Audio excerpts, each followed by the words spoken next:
भगवान नारायण ने लक्ष्मी जी से विवाह कर लिया। दुसहा मुनि की पत्नी दरिद्रता पीपल के पेड़ के नीचे रहने लगी।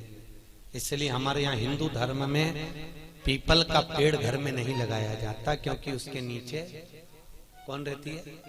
जम के बोलो, दरिद्रता रहती, ज्येष्ठा रहती। अब दरिद्रता का निवास हो गया पीपल के पेड़ के नीचे। भगवान नारायण लक्ष्मी जी को लेकर घूमने के लिए चले। चलो थोड़ी देर। लक्ष्मी जी बोली मेरी बहन से नहीं मिले, चलो जरा मिलने। भगवान ने कहा चलो मिल के आते हैं। और जो भगवान मिलने के लिए गए तो लक्ष्मी जी उनके लिए मिठाई का डब्बा ले गए। अपन किसी के यहाँ जाते हैं तो मिठाई लेकर जाते हैं, मिठाई ले गए। और मिठाई ले जाकर जो दिया, दीदी ओ दीदी, दीदी बोली हाँ ले मैं तेरे लिए क्या लाई हूं ले। और जो मिठाई का डब्बा दिया, इतने में दरिद्रता ने खोल कर देखा तो उसमें मिठाई थी। दरिद्रता को क्रोध आ गया और दरिद्रता ने कहा लक्ष्मी तुझे मालूम नहीं कि मुझे प्रिय क्या, मुझे क्या अच्छा लगता है? लक्ष्मी जी ने कहा मैं जानती हूँ तेरे को खट्टा और तीखा प्रिय है, मैं जानती हूँ तुझे खट्टा अच्छा लगता है, तीखा अच्छा लगता है, तो फिर मिठाई क्यों लाई? तो लक्ष्मी जी बोली मेरे को लगा कि हो सकता शादी के बाद तू चेंज हो ही हो, बदल गई, इसलिए मैं तेरी मिठाई। मिठाई का डब्बा उठाकर फेंक दिया दरिद्रता। और दरिद्रता ने फेंका। भगवान नारायण देख रहे थे। लक्ष्मी जी ने कहा चले। भगवान विष्णु के चलो चलिए। ये दरिद्रता को खट्टा और तीखा प्रिय है और लक्ष्मी को जम के तो बोलो मीठा है। इसलिए हमारे हिंदू धर्म की रीति है, आज भी दुकान के बाहर, घर के बाहर नींबू मिर्ची टांगी जाती है। मिठाई रसगुल्ले नहीं, क्या टांगते हैं? नींबू मिर्ची। और मिठाई कहां रखी जाती है? घर के अंदर। तीखा और खट्टा बाहर और मिठाई अंदर। उसका केवल, कई लोग कहते हैं नींबू मिर्ची इसलिए टांगते हैं नजर नहीं लगे। नजर नहीं, लक्ष्मी और दरिद्रता ये दोनों बहन का नियम है। प्रतिदिन सुबह से लेकर शाम तक ये प्रतिदिन घूमने के लिए निकलती हैं। प्रतिदिन ये इनका काम ही है घूमना, दोनों बहनों का, दरिद्रता और लक्ष्मी का। जब इनको भूख लगती है तो दोनों घर में प्रवेश करना चाहती हैं। और जैसे ही घर में प्रवेश करना चाहती हैं तो जिसके जैसी दोनों चलती हैं तो इतने में दरिद्रता देख लेती है कि मेरा भोजन तो बाहर ही टंगा है, तो दरिद्रता खाकर बाहर की बाहर चली जाती है और लक्ष्मी मिठाई के चक्कर में अंदर प्रवेश कर जाती है।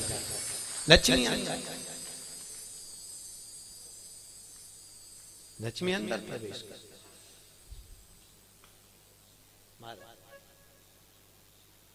इसलिए आज भी नींबू और मिर्ची हमारे यहाँ शास्त्र रीति है महाराज, 4 चीजें बेटी की विदाई में नहीं देते।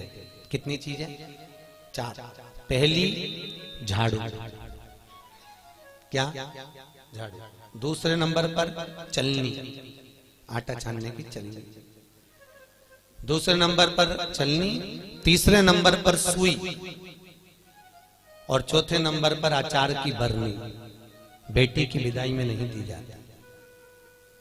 अगर ये 4 चीजें बेटी की विदाई में, माँ बाप ऐसे होते हैं कि कुछ सोचते ही नहीं है, मेरी बेटी जा रही है रख दे, अचार रख दे, तो माँ उन इतने प्रेम से अचार की बरनी भर भर के रख देती है। उनको समझाओ जिसके घर में ये 4 चीजें मायके की चली जाती है, सुई, झाड़ू, चलनी और अचार, उसका घर फूटने में देरी नहीं लगती महाराज, याद रखिए।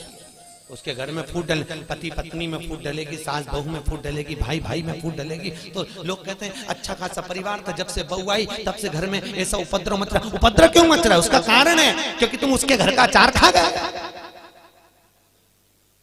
वो बनवा के लिए ही हो, तुमने खा लिया। और अभी भी कह रहे हो हमारी बहू की माँ बहुत अच्छा अचार बनाती है, तुम मंगवा लो, जा और मंगवा लो, खा।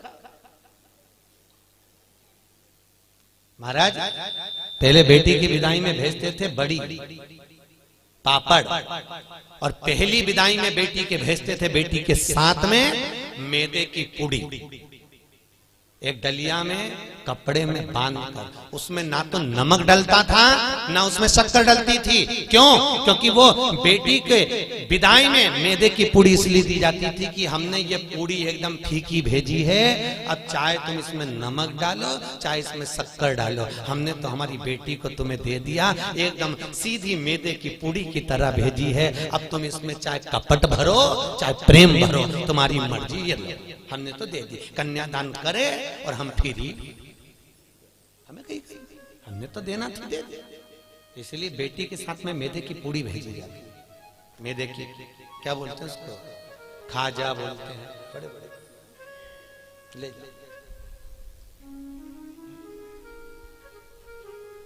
खट्टा तीखा नहीं देते। अब तो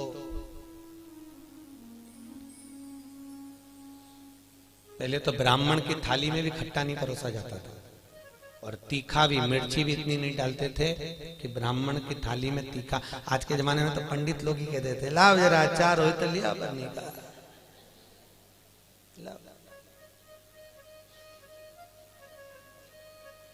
पितरों के जो देवता हैं, किनके देवता? पितरों के। पितरों के देवताओं का नाम है आर्यमा। क्या नाम है? आर्यमा। काय पर बैठते हैं? कौवे पर। काय पर बैठते हैं? कौवे पर। और पितरों के देवता जब आर्यमा श्राद्ध पक्ष में जब घूमने के लिए निकलते हैं तो उनके भोजन में केवल एक मीठा ही दिया जाता है। आज के जमाने में सब्जी बनने लगी साफ श्राद्धों में, नहीं तो केवल खीर और पूड़ी बनती थी, गुलाब जामुन रसगुल्ला बनता था, ये बनाकर खूब खिलाते थे, मंगोड़ा बनता था। पर अब सब्जियां बनने लगी, अब तो लोग श्राद्ध में भी अचार परोस देते हैं। पर कितनी वर्ज्यता है महाराज, कितनी वर्ज्यता। श्राद्ध पक्ष में अगर राई से तुमने सब्जी को छोक दिया, काय से छोका है? राई से। सब्जी को अगर छोक दिया और वो सब्जी और पूड़ी तुमने छत पर ले जाकर पटक दी, तुम कितना भी कौवा को बुलाना, कौवे का बाप नहीं उसको भोग लगाएगा, लगा ही नहीं सकता।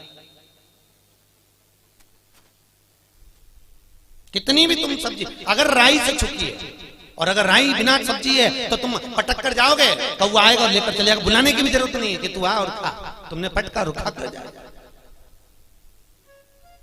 महाराज तुमने डाला और पाया।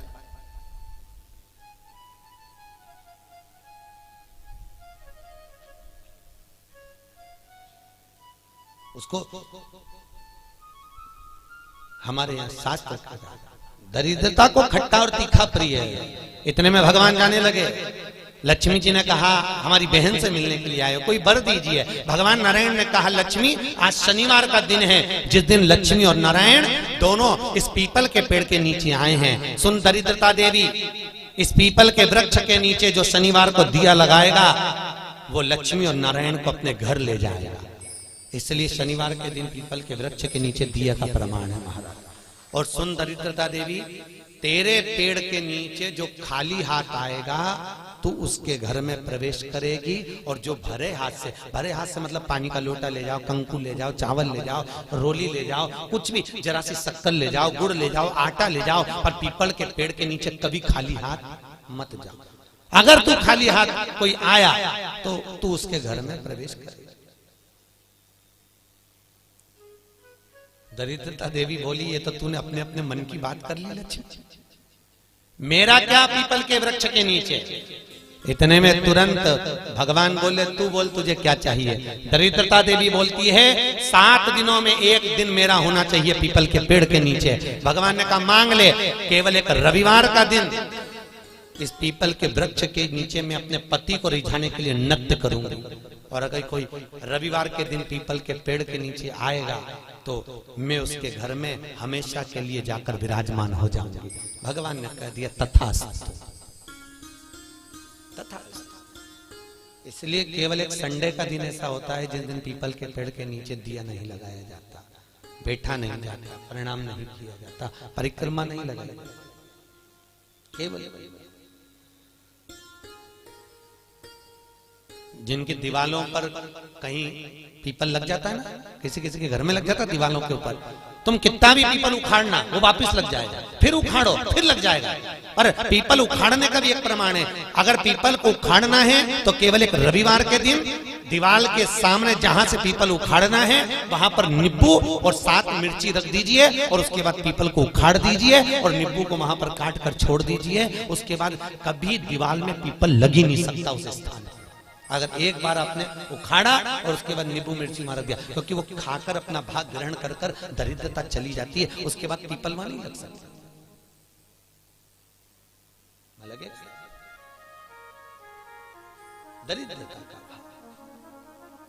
शास्त्र कह रहा है भगवान जितने स्वरूप में विराज रहे हैं। भगवान ब्रह्मा जी कह रहे हैं ये नारायण का मस्तक का है, इनका चरण का है। भगवान विष्णु बोले ये मेरे भगवान, ये मेरे पिता है। और पिता के मन के बात को जानना, पिता के भाव को जानना, पिता और माता को पहचानना, ये बहुत कठिन बात है साहब। दुनिया का कोई व्यक्ति अपने माँ बाप को नहीं जान सकता। जब तक जिंदा है तब तक लगता है ये मेरे हैं, उसके हैं, ऐसा करा वैसा करा, माँ ने ऐसा करा, बाप ने ऐसा करा, परिवार ने ऐसा करा, कुटुंब। अरे भाई चले गए, उसके बाद में फिर रोते हैं, भोग लगाते हैं। क्या मतलब जीते जी दंगम दंगा, मरे पीछे पहुंचा दी गंगा। क्या मतलब?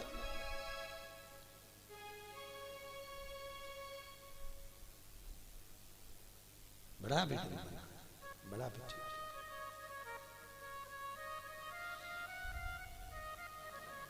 कर सेवा तू लगन लगा कर, मन में सच्चा भाव जगा कर, ये की आंखें खोलो रे, जय श्री कृष्णा बोलो रे। तुम मन लगाकर, चित्त लगाकर, अपने मन की वृत्ति को परमात्मा तक ले जाकर भाव से तुम परमात्मा को रिझाओ तो सही।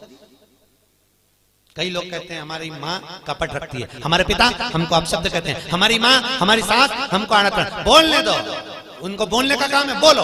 और याद रखना जितनी जितनी तुम्हारी बुराई होगी तुम उतने उतने स्वस्थ होते चले जाओगे, उतने परसेंट।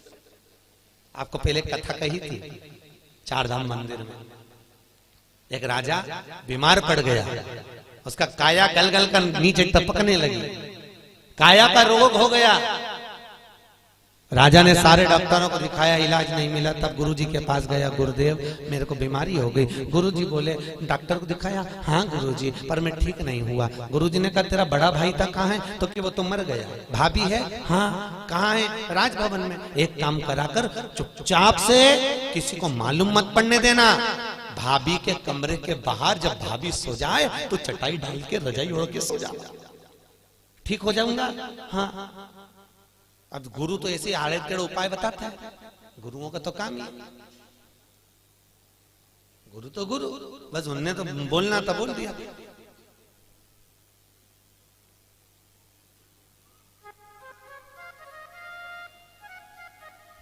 तो गुरु तो गुरु। महाराज भावसर जी, यहाँ सागर के पास में एक गांव है, वहां पर एक महाराज जी रहते हैं। और किसी को सांप डस लेता है ना, तो भले वो हॉस्पिटल में पड़ा हुआ, सांप डस ले और वो फोन पर उनसे बात करा दो महाराज से, वो महाराज वहां से कुछ नहीं कहते, केवल गाली बकते, लपक के उसके कान में, और 15 से 20 मिनट में सांप का जहर उतर जाता। अब गुरु तो गुरु की मर्जी, उनका मन। ये यहीं की बात है। तुम्हारे उज्जैन के पास में कौन सा गांव है बाबा? आगर के आगे एक गांव है कोई सा, वहां बिच्छू का जहर उतारा जाता है। किसी को बिच्छू काटा हो तो उसको ले जाए और ले गए, या कुत्ता काटा हो तो ले जाओ और ले गए। जैसे ही तो वैसे ही तुमने बस जाके किया, महाराज इसको कुत्ता काट गया, वो उठ के आएगा, बोलेगा चलेगा कुछ नहीं, और ऐसा देगा धर के गाल पे और कहते जा अड़भंगी। गुरु गुरु अड़भंग, ये गुरु का दर्शन कर रहे हैं। एक अड़भंग होंगे, हम भले ना मिले हैं पर उनका स्वरूप कह रहा है कि अड़भंग होंगे। जा कर ले, मैं बैठा जा, गुरु है अड़भंग, सोचता नहीं। गुरु केवल बता देता है जा ऐसा कर ले, वो गुरु गुरु होता है, उसके जीवन में उसने जो भजन करा होता है उसका प्रताप की पुण्यता देता है वो कि तू गुरु जी ने कहा भाभी है, हाँ उसके कमरे के बाहर जाकर चादर डाल के सो जा। गुरु जी उससे ठीक हो जाऊंगा, बिल्कुल हो जाएगा, जा तू सो जा। एक नौकरानी ने देख लिया, राजा तो भाभी के कमरे में जाके सोता, बताओ भाई मर गया तो इतना खोला राजा। उसने दूसरी नौकरानी से कहा, दूसरी तीसरी से कहा, तीसरी चौथी से कहा, पूरे नगर में बात हो गई कि राजा इतना कपटी इतना खोला कि भाभी के कमरे में जाके सोता, भाई मर गया। पूरे नगर में बात हो गई, लोग थू करने लगे और राजा का शरीर एकदम बढ़िया चकाचक हो गया, एकदम बढ़िया। राजा नारियल लेके गुरु जी के पास गया, गुरुदेव मैं ठीक हो गया।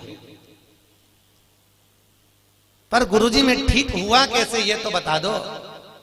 गुरुजी ने कहा, अरे राजा तेरे पाप इतने बढ़ गए थे कि तेरे शरीर से टपक टपक के गिर रहे थे।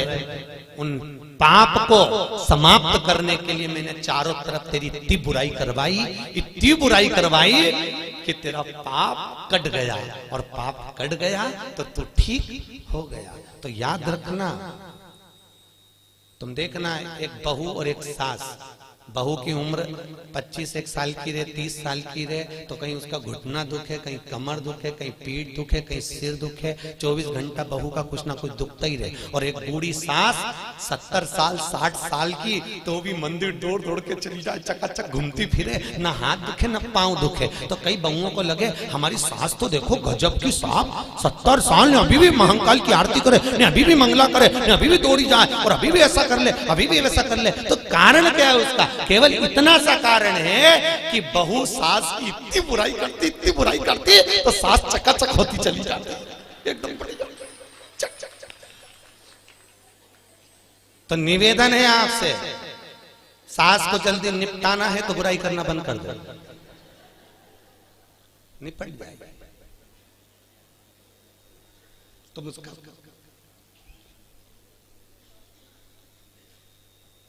तुम बुराई करना बंद करो, जल्दी निपटेगी। और तुम जितनी बुराई करती रहोगी वो उतनी सद उतनी तैयार उतनी।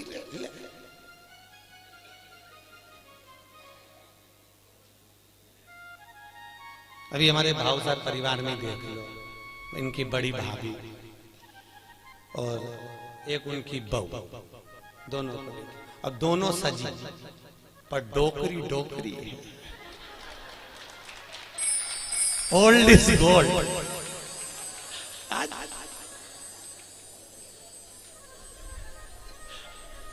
राधे ओल्ड भगवत तत्व महाराज।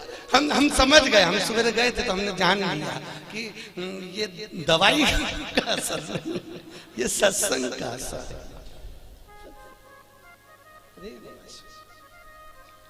जो दिया है कब अब होन दो बुराई।